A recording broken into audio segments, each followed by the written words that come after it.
Oh, he believes a lot of wild things. One of them is transgender surgery for people who are under 13. So for those out there who are wondering, aren't there something else you could be doing or doesn't seem to impact you in your life? This is what it means to show empathy. This is what it means to be welcoming. He changed the Minnesota state flag to make it look like a Somali flag. You ever seen that? But our other current flag is problematic. I think we all know that. We've evolved into a more diverse state, and I think it's more reflective. Joe Rogan just stumbled upon something bizarre about Tim Walz, and it might actually add fuel to those UFO sighting rumors. One moment, Walz is just another politician, and the next, he's practically a living plot twist. Rogan has uncovered enough material here to roast him harder than a steak at a Texas cookout. But this isn't about politics, not even close. It feels more like an unscripted reality show that accidentally took place in Minnesota. What Rogan found is a wild mix of confusion, comedy, and conspiracy theories. Trust me, you'll be reaching for the popcorn before this meltdown is over. Think about Walz's descriptions of his military career, because there's some issues there that people have.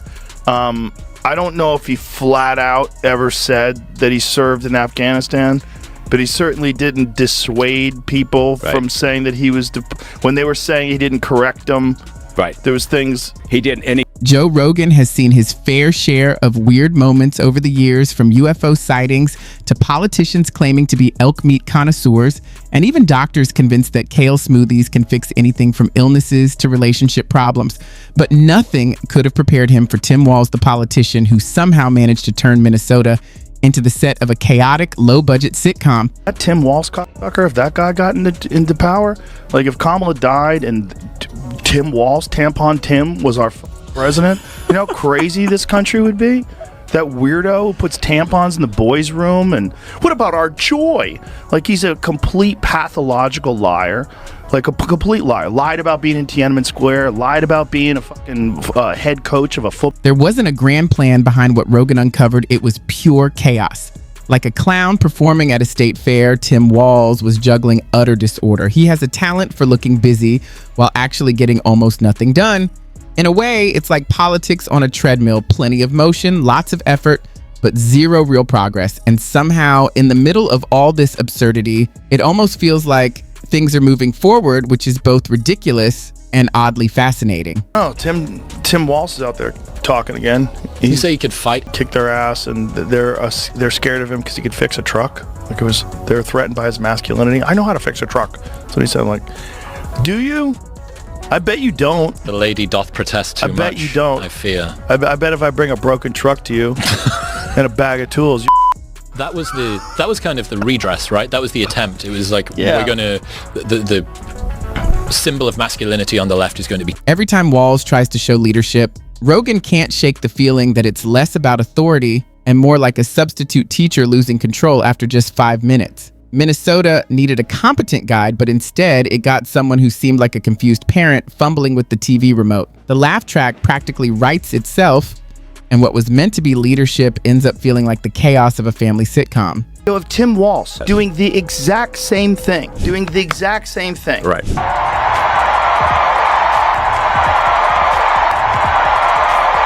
Exact same thing, and he said, of course, it's a Nazi salute. He said that. Right. We spent 3 days debating, having them trying to debate that President Musk gave a Nazi salute. Of course he did. But that is a distraction. This is how crazy things have gotten. Like, it's almost laughable that Walz doesn't even try to hide it. He acts as if he's perfected the art of running a government, but Rogan quickly noticed that his grand ideas sounded like something pulled straight from a 2003 motivational calendar, the kind of nonsense that only seems meaningful if you're dozing off in a dentist's waiting room.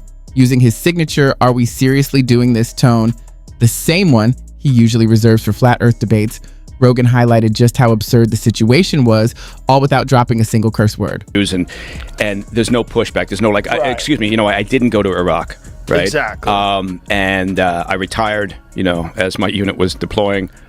And so we retired a couple months before. A couple months before, right? Yes, what is the whole but those story guys know it? they know that they're going, right? It's not like they suddenly get a paper, on one day. There's a build up to that, and they're aware of it. And so, even his personnel were saying, look, we all knew we were going. He knew he was going. Now, okay. What makes it even funnier is how Walz casts himself as some unsung hero of American politics, even though half the country wouldn't recognize him in a lineup. Yet he carries himself like he's campaigning for high school theater president. With no real mastermind hidden beneath the layers, Rogan couldn't ignore the absurdity here was someone following a crayon-scribbled playbook desperately trying to fit in with the pros. Rogan's method is all about looking beneath the surface, and what he found was telling. The only thing holding the chaos together was, well, the surface itself. On the outside, Walz could pass for a cheerful politician, but once he started building relationships, he behaved more like someone who shouldn't be left alone with sharp objects than a reliable leader. Every storyline carried a ridiculous twist, like peeling an onion only to find it's actually a spray-painted cabbage. Rogan's favorite moments came from highlighting how Walz talks about leadership as if he's giving a TED Talk, yet the results resemble a kindergarten art project.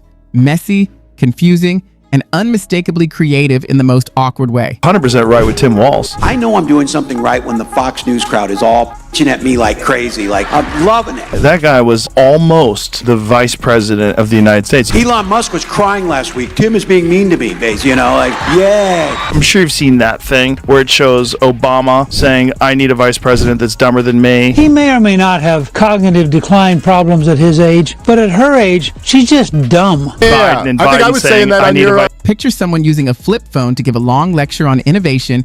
That's the level of irony we're talking about. Walz carries himself like he's steering the course of history, yet Rogan quickly exposed that half the time the guy is just rewriting his grocery list. Rogan was especially entertained by Walz's insistence that Minnesota is the heart of a political revolution, when in reality, it's more like a testing ground for awkward town hall meetings and dad jokes. Joe noticed a lemonade vendor making questionable calculations, while Walz strutted around as if he were running Rome. Those around him either buy into the fantasy or pretend they do, creating the spectacle of someone accidentally gaining influence like a political game of Twister. Walz's uncanny talent for turning even the most serious situations into a punchline grabbed Rogan's attention. It's like watching a blooper reel whenever he tries to look presidential. Present him with a national issue and he'll return it like a poorly wrapped gift.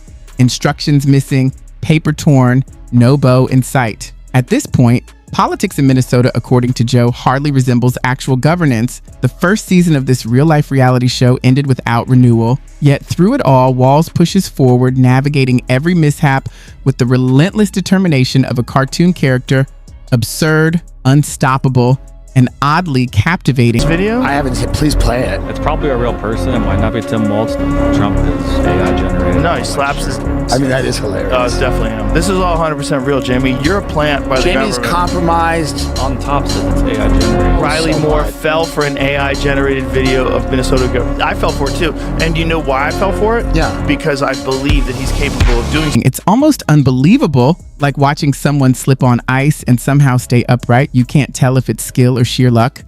Walz dodges responsibility much like Neo in The Matrix, except instead of bullets, it's a hail of bad decisions coming his way. Rogan had a field day with this. He quickly put to rest the idea that Walz is some misunderstood genius. No chance. Joe compared him to an overconfident substitute gym teacher, great at hyping up the team, but when it comes to executing real plays, you'd be better off asking a group of middle schoolers with a whiteboard. Even when Joe pointed out that the whole scenario was more like Candyland than chess, Walz kept pretending he was strategizing a grand game and kept losing. The deeper Rogan dug, the stranger it all became. Walz has a habit of over-explaining everything, as if rambling longer somehow makes nonsense sound profound. Rogan wasn't fooled.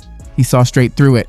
Walz's words are basically the motivational cat posters, the ones with a kitten hanging from a branch, and the words, "Hang in there." At first, it sounds inspiring until you realize it's just a stuck cat. I mean, they were talking about cracking down on hate speech online. Like, that free speech is not hate speech. That Tim Walz guy was actually saying that. I think we need to push back on this. There's no guarantee to free speech on misinformation or hate speech, and especially around our democracy. Hate speech. Here's the kicker. Walz somehow convinces people they can relate to him. Rogan pointed it out. It's as if some marketing intern cooked up the idea of being grounded after their third cup of coffee. It's completely manufactured. There's a 2-drink minimum just to get through this level of improv. Joe joked that Walz is more like an AI programmed to say people every 3 lines while pretending to be human. And just when you think he's reached peak absurdity, Walz outdoes himself. He He doesn't simply stumble, he stumbles with purpose, as if it's all part of the act. He'll announce a massive initiative only for it to collapse faster than a bargain bin lawn chair. Political disasters are treated like trophies, as if history will one day applaud his colossal blunders. Spoiler, it won't. But Rogan didn't stop at critiquing Walz's policies, he went after the whole vibe. Picture Walz entering a room.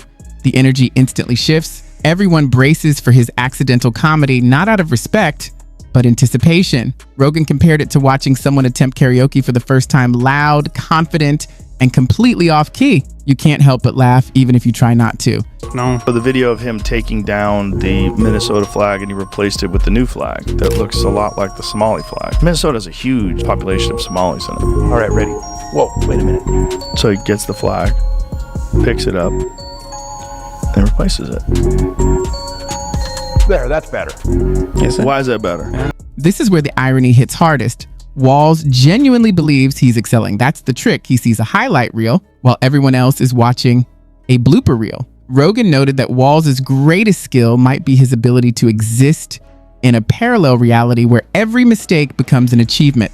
It's a kind of superpower born from pure delusion, and somehow it lasts long enough for him to stay composed on camera. But Rogan didn't stop there.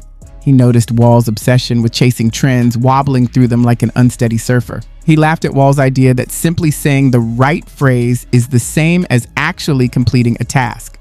If politics were karaoke, Walz would be the one belting out strange songs, hoping nobody notices. The funniest part? Walz's reaction to criticism. According to Rogan, he treats any negative feedback like a personal attack from the universe. Instead of learning, he doubles down with the confidence of someone who misread a map, but is certain their car is heading in the right direction. Watching Walz navigate challenges, Joe joked, is like watching a man try to fix a broken faucet with duct tape, a spectacularly doomed effort that somehow earns your respect just for trying. In history, Kamala saying, I need a vice president dumber than me. It's Walz. Men have tampons. We have a lot of accomplishment. We haven't taken adequate credit for it, frankly. We got to do a better job of getting the word out about what we have accomplished and who did it. You got to lose because we got to break this cycle. We're getting wasted. And the timing couldn't have been better. When people crave honesty, Rogan tears down Walz's carefully constructed facade. What Walz delivers is the exact opposite, a mix of fake charm and awkwardness. He isn't just out of touch, as Rogan's reaction shows, he's orbiting an entirely different planet. But it's not all bad, it's hilarious.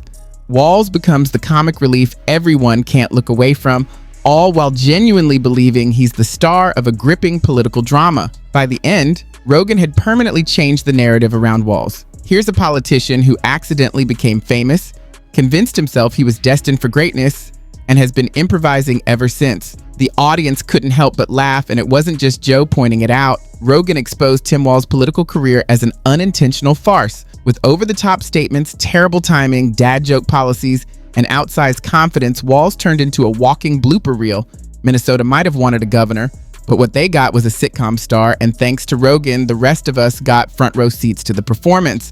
As more people tuned in, Walz's blunders became increasingly obvious. This wasn't a one-off, it was a pattern, and it was spectacular. Complete pathological liar. Let's be honest, there are outsiders coming into communities, stealing and moving jobs away, and making life harder for people living there. And they have names, Donald Trump and J.D. Vance. Complete liar. Lied about being in Tiananmen Square, lied about being a head coach of a football team. Because this started, and I love this story, as a young prosecutor. Kamala Harris talked about going in that courtroom for the first time. Pathological liars. People that are habitual liars. They just lie all the time about everything. Yeah. Oh, you didn't deploy for war. You didn't. Why are you saying you deployed at war? The weapons you used in war? No. You were in war. I plan on waking up on November. In November, I hope to awaken to clarity, yet Walz continues on his peculiar trajectory. There's nothing inherently wrong with him. He's reliable in the sense that every speech, every attempted action, every sincere bid to rise politically somehow ends in disaster. It's almost admirable. Watching him is like witnessing a magician repeatedly attempting the same trick, failing half the time, yet bowing proudly as if the audience just witnessed perfection. Somehow, he has devoted his entire professional life to proving that Minnesota politicians are uniquely vulnerable to gravity, missteps, and chaos, a kind of political slapstick that would be tragic if it weren't so hilarious. You might think he'd eventually learn that after walking through the same glass door twice, he'd pause, reflect, and adjust. But no Walz doubles down every time, oblivious to the farce playing out around him. Rogan sees it all with the perfect mixture of disbelief and amusement. While the nation watches a blooper reel of dad joke policies, awkward timing, and overinflated confidence, Joe doesn't hunt for scandals or hidden agendas. He simply raises a mirror, and what reflects back isn't corruption or villainy, it's absurd comedy. A man convinced he's delivering TED-worthy speeches while providing everyone else with front-row entertainment. Walz truly believes he's excelling, and that's the real punchline.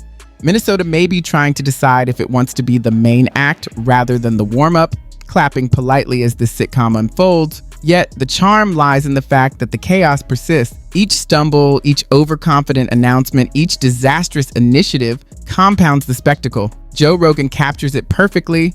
Politician improvising through life, unknowingly creating an unforgettable comedy, leaving the audience laughing, shaking their heads, and still unable to look away.